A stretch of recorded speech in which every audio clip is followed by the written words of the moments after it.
Thank you so much, my dear friends. And let me just start by saying it's wonderful, so wonderful to be here tonight. We've been kept away for too long, it's fair to say, but we're not going to discuss that tonight at all. But Ambassador, let me just start by formally now, for the first time in a long while, saying welcome and thank you. Just thank you for who you are and what you do. And also the wider support, obviously, that your government gives to us all. And it is just such a pleasure to be here amongst deep friends and conservative friends of Israel.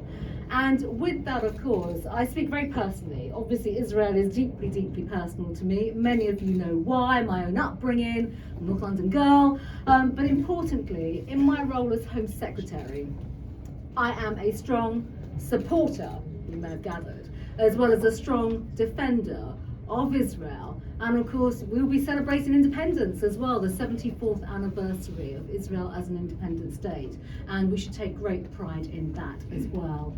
And of course, to all our dear friends in CFI, we've all got history, I think it's fair to say, all of us, effectively continuing to be champions of freedom, prosperity, being moderate, but actually peace and security. That is something that binds us and unites us all, it really does.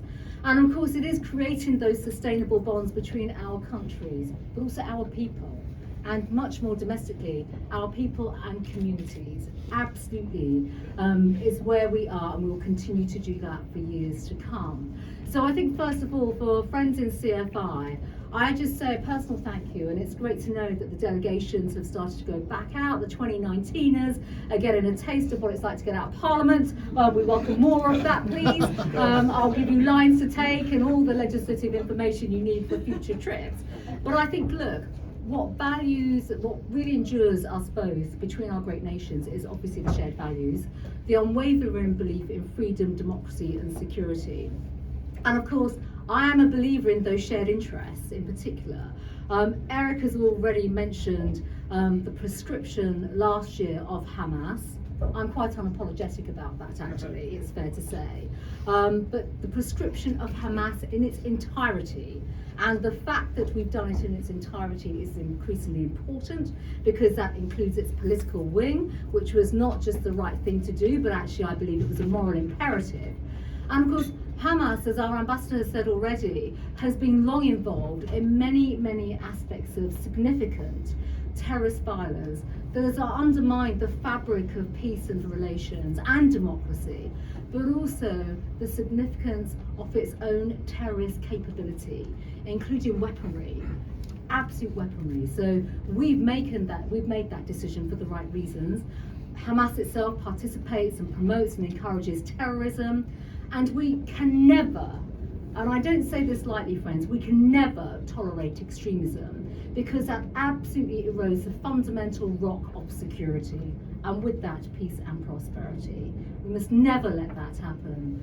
And of course, that is why my support, but the support of this government as well towards Israel, is unequivocal, it's unflinching.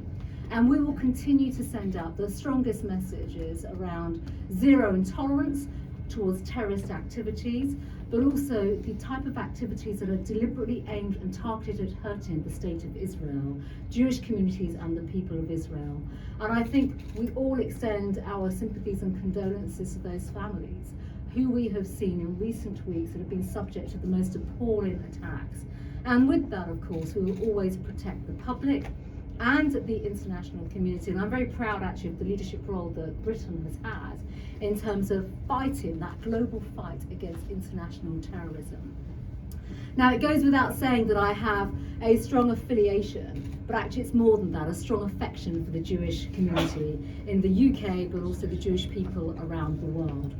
And in our own country, and I say this obviously as a Hertfordshire Radlett girl, as a North London girl as well, the contribution is self-evident. It is completely self-evident. But we should take pride in that. We should absolutely take pride in that. And I'm afraid all too recently, and I say this very publicly and very openly, in my 12 years as a Member of Parliament, and I say this as a Radlett girl who grew up amongst, my friends in the Jewish community, Anti-Semitism never featured in our way of life or my upbringing. But in my 12 years in Parliament as a Member of Parliament, it is utterly appalling that anti-Semitism has been on the increase. It is, quite frankly, it's infiltrated our politics, political dialogue and discourse. That is completely unacceptable. And anti-Semitism is racism in my book, it really is. And that is why we are united in speaking out and standing up against racism and anti-Semitism.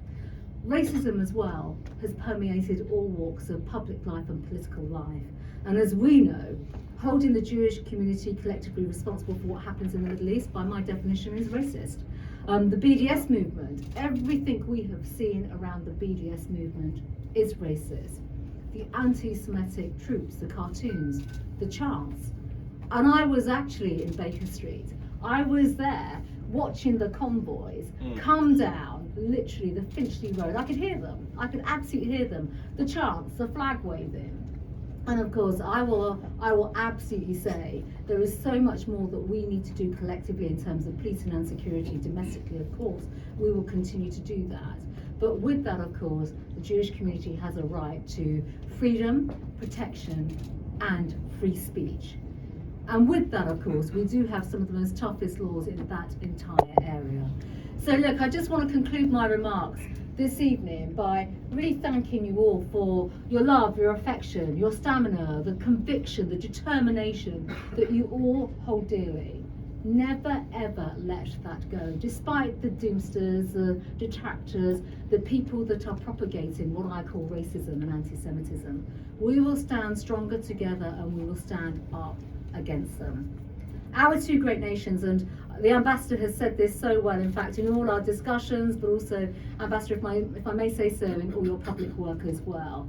Our two great nations, as we have seen through the recent delegations that have come to the United Kingdom as well, our ministries, foreign ministers, but also our security and intelligence services and the great cooperation that takes place there. We have a prosperous future together, there's no doubt about that, for centuries to come. Yes, that will cover security, of course it will, but it'll cover people-to-people ties, it'll cover trade, but you know what it'll cover more importantly? Friendship, that bond of friendship. So I'm proud to be part of the community quite effectively, so if I may say so, I take great pride as well in also looking forward to Independence Day and the celebrations, Ambassador.